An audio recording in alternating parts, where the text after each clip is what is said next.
It's Gav and welcome to another video, this time showing an Infamy miniatures Dr John Watson. Infamy is in a steampunk setting, and it was gifted to me by Nick over at British Legion channel, who ran a giveaway for some Infinity miniatures which Paul Alba won, and Nick sent direct to me because Paul had asked him to, and he popped this in as well. So thanks a lot, Nick. Thanks for Paul for passing them on. Thanks to Nick for putting it in the box as well. I'd never done steampunk before, and I really wanted to have a go at non-metallic metal. And for any of you guys that are fairly new to the hobby, this is non-metallic metal down here. So it's instead of using metallic paints, you use normal paints to bring it up to like a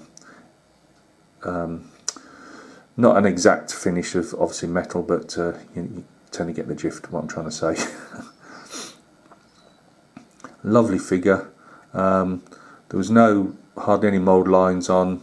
There was a small indentation somewhere around here on the top of the bowler, which I had to fill, a little tiny hole, but that was it. As you can see by the fantastically sculpted miniature itself, and then the really badly sculpted wannabe rats at the bottom, which were done by me with green stuff. You know, it's you've got to learn somewhere, I suppose. So I put some. I just wanted to make the base, you know, look a bit different. So it only comes with the normal round, as you can see, and I just happened to have some of that printed plasticard for walls. So I put that down as a bit of, you know, bit of cobbles or brickwork on the floor. And I thought, oh, I'll put a couple of rats on for a you know, bit of difference, but not exactly my finest hour. But they're stopping on. It took me that long to do them. They're not going anywhere. I didn't want to put over too much blood over everywhere, because obviously he's carving up. You see, they don't really show well on this background. But you've got a box load of hands there, arms. He's got one in his hand, obviously.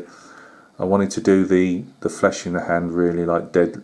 So there's bits of buff and purples, you know, put in there.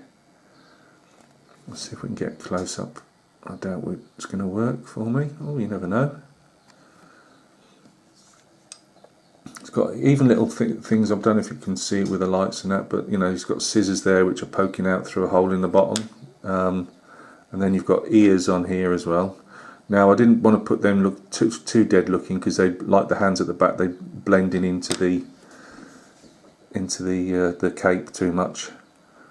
I dirtied up the cape slightly, put some bits of blood on. This hasn't been varnished yet, because we've got a lot of humidity at the moment in the UK, and I'll just, now my luck, it'll go white. But I might put a bit of brown into those just to make those bloodstains look more like, you know, clotted dark blood. Obviously, it's, you know, lots of little things in here. You know, we've obviously got these couple of jars in here, and you can use your imagination what they're for. So I've put one red, one green. Obviously, a little jar on there. There's a bit of a hand saw on there as well.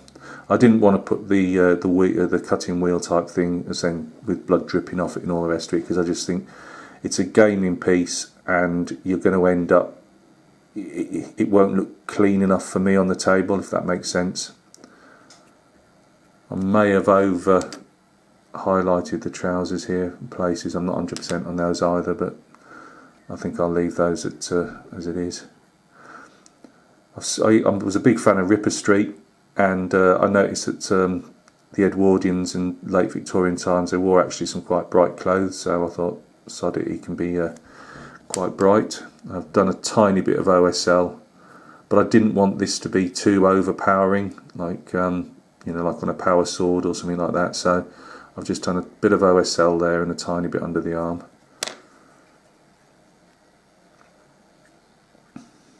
And again, anybody who doesn't know, OSL is object source lighting.